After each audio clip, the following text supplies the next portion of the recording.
سلام او وخت مو په خیر.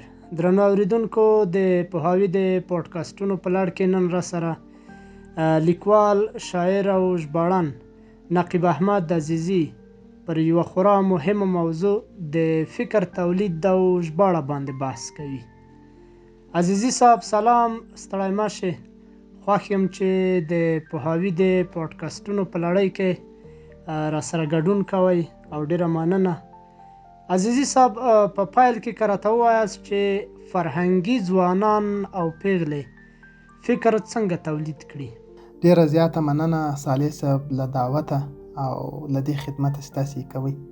د اولې پوښتنې په باره کې باید ووایم چې هر فرهنګي ځوان او پیغله ځانګړی تاریخي نقش، ارزښت او مسؤلیت لري. د دوی اول کار دا ده چې ځانو ته په عادي سترګه ونه ګوري. د فکر مختلفې حوزې دي. مثلا په مذهبي برخو کې کار کولی شي، په فلسفي او منطقي برخو کې، په عقلاني او تجربوي علومو کې، د اخلاقو په مفاهیمو او فلسفه کې، په اجتماعي مسایلو کې، او بله ځانګړې خبره دا چې د خپل ریالیستیک یا واقعي ژوند په باره کې باید حساس اوسي. موږ له ریالیزم سره ډیر وصل یو، خو د سوچ په لحاظ ډیر ترې لرې یو. دا اوس زه او ته مرکه کوو، خو فکر په نورو شیانو کوو. د ما او ستا نږدې واقعیت همدا مرکه کول دي. په دې باره کې شاید همدا اوس هم کم غور کوو چې ښه مرکه څنګه کیږي او ښه مرکه کومې ته ویلی شو. د فکر د تولید لپاره لومړی قدم دا ده چې له خپل نږدې واقعیت سره وصل شو او ټول هغه شیان له سره وپېژنو چې ورسره عادت شوي یو. عادت د موږ سترګې راتړي. موږ باید سترګې وغړو او د هر فکر او عمل په اړه وپوښتو چې ولې یې کوو. همدا د تفکر پیل ده او تفکر ته ارزښت ورکول موږ هدف ته رسوي. ولې نور خلک تلیفونونه جوړوي او موږ یې پوښونه تولیدوو؟ زموږ او دوی څه توپیر دی؟ دغه پوښتنې د فکر بام ته د زینې غوندې ګڼلی شو. مننه عزیزي صاحب. آیا په یوه ژبه او کلتور کې د ژباړې پیاوړتیا د هغوی اجتماعي ځان باورۍ ته زیان رسولی شي؟ په یوه ژبه کې یوازې ژباړه وغوړېږي، د خپلې ټولنې له مشکلاتو په الهام کتابونه نه لیکل کېږي او د خپلې ټولنې لیکوال ونه لرو. دا په لاشعوري ډول یو خو ځوان استعدادونه په ځان کم باوري او بې باوري ته بیایي، او بل ورو د نورو ټولنو د لیکوالو په داسې تقلید اموخته کېږي چې که یې خپله فکري وړتیا هم لرله ورته بې ارزښته کېږي. لاشعوري په دې فرضیه روانېږي چې فکر خو نور خلک کوي، فکر خو په غرب کې انسانان کوي، یا فکر پخوانو انسانانو کړی ده، موږ یوازې د هغه تحلیل او حفظ ته علم وایو. او دویمه مسله دا ده چې ستونزې په متفاوتو بڼو پیښیږي. حتمي نه ده چې د ټولو ټولنو اجتماعي مشکلات یا اړتیاوې په مشابه ډول تکرار شي. زه یو مثال وایم. فرضاً په ټولنه کې ډېرې ښځې، په افغاني ټولنه کې، له ورونو د پلار میراث نشي وړی. په اسلام کې هم معلوم ده، دعوه هم د مسلمانۍ شته، خبره دا هم نه ده چې محاکم حمایت نه کوي.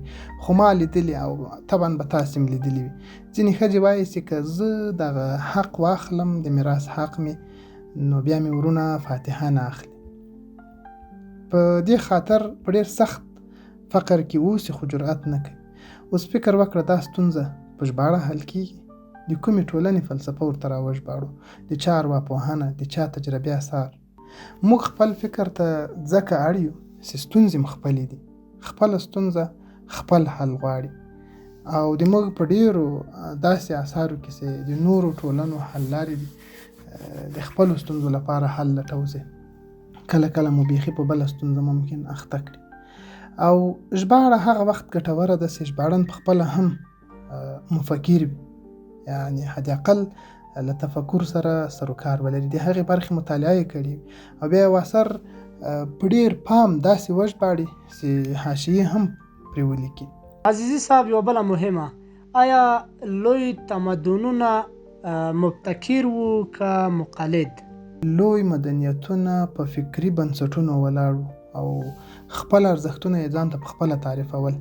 دا نسي کېدای چې یو څوک دې داسې جریان جوړ کړي چې تهداب یې د بل په فکر ولاړ. مثلا کله چې عربي ژبې ته یوناني اثار راژباړل کېدل، خصوصا یوناني فلسفه، د اسلام د تمدن په تاریخ کې ځینې عالمانو مخالفت وکړ. مخالفت یې دا و چې هغه ژباړه کټ مټ کېده. دلته چې له اسلامي تمدن سره ټکر شو، په مقابل کې د فلسفي مخالفت پیل شو او هماغه اوس امام غزالی په یوناني فلسفه باندې په عربي کې یو اثر ولیکه چې نوم یې تحافت الفلاسفه ده. تحافت یعنی چټیات، دې ته ورته مفهوم لري چې د فلسفیانو چټیات. له دې سره بیخي په اسلامي تمدن کې خلکو ته فلسفه د یو غیر دینی نظریې په توګه ښکاره شوه. حال داسې فلسفه په خپله نظریه نه ده، فلسفه د پوهې مینه ده او د منطقي عقل له لارې د حقیقت د کشف دایمي کوشش دی. که چیرې د یوناني فلسفې ترڅنګ هماغه وخت د اسلام د تمدن د حوزې د هرې ټولنې لیکوالو خپل فکر هم کولای او بیا یې د هغې په رڼا کې یوناني فلسفه ژباړلی، شاید د تمدني سوء تفاهم سبب نه وای ګرځېدلی. که موږ په بشري تمدن کې خپله ونډه ثابتوو، بې له ابتکاره راته ممکنه نه ده او ابتکار له فکره سرچینه اخلي. د مونتسکیو په حواله یوه خبره رایاده سوه، هغه هم په دې باور و چې ژباړه فکر وچوي. یو څوک ورته وایي دته راځي چې 20 کاله کېږي ژباړې کوم، دی ورته وایي چې ښه 20 کاله کېږي چې فکر نه کوي. البته په حتمي ټکر کې به یې هم نه سره واقع کوو، خو فکر په کار دی. حتی همدا خبره هم فکر غواړي چې دغه فکر ولې سم ده، خو شخصا چې ما په فکر پکړی زه دې نتیجې ته رسېدلی یم. مننه عزیزي صاحب.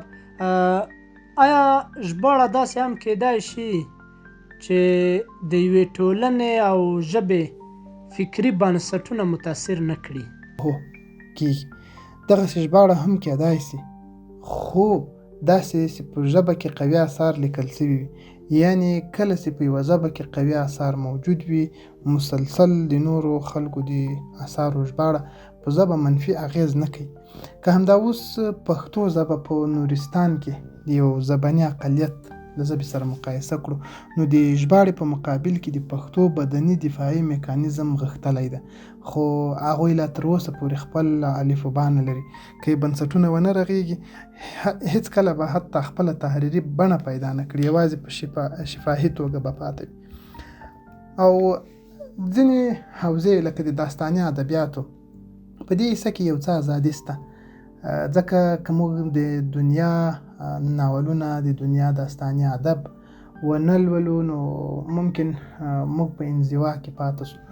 خو هغه داسې یوه ساحه ده چې په خپله یو څه له خلاقیته ډک فکر غواړي، ځکه څنګه چې د عادي متن ژباړه ده، د هنري متن ژباړه لا ډېر کړاو غواړي. او کله کله ما دا اورېدلي چې ځینې خلک وایي چې څوک د خلاقیت او فکر قوت نه لري، هغه د ژباړې وکړي. زه په دې فکر یم چې ژباړه لا د خلاقیت او تفکر محتاجه ده.